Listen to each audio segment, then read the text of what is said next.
it's mayhem, right? The Cancer Center, at any given day, there's so many things going on that are so super exciting that is really a great place to be at. The Cancer Center has a very clear mission, and that is to utilize all our resources, trainees, faculty, scientists, research, clinical care to eradicate cancer.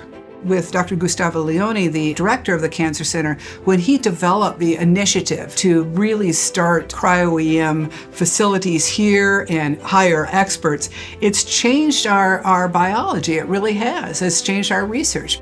PO was submitted even before I start my appointment at MCW. Right after this, Thermo Fisher has a regular meeting with us, not only talk about infrastructure build up, together with also few site visits. When they came to us for the purchase of one of our electron microscopes, they were looking at our Glacios system with 200 kV cryo-TEM, but they didn't have a space for it. So before the sale is even made, we make a visit to the site and we do a room survey, we take all sorts of measurements, take a look at all the potential spaces that the microscope can fit into, and make sure that that is going to fit our specifications so that the microscope can run as optimally as possible. After that, the Glacios was successfully installed on site.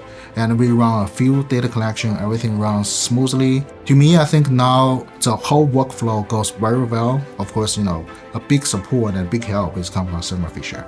I think building that rapport and that relationship with the customer and really listening to them is super important. And I really enjoy my relationship with our clients. It's fun and enjoyable to see them successful. And I really enjoy seeing what they do with our instruments.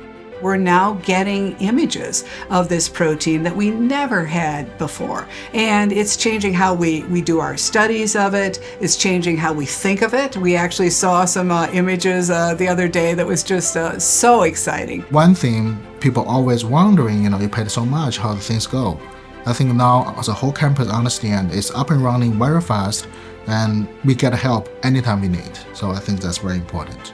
I'm excited about having cryo-EM and structural biology solving the structure of important molecules, but working together with the other modalities to fully understand not only the structure, but the functionality of those structures. And that's the power of having multiple modalities. And cryo-EM really was the final piece that I think we were missing that now is now here finally.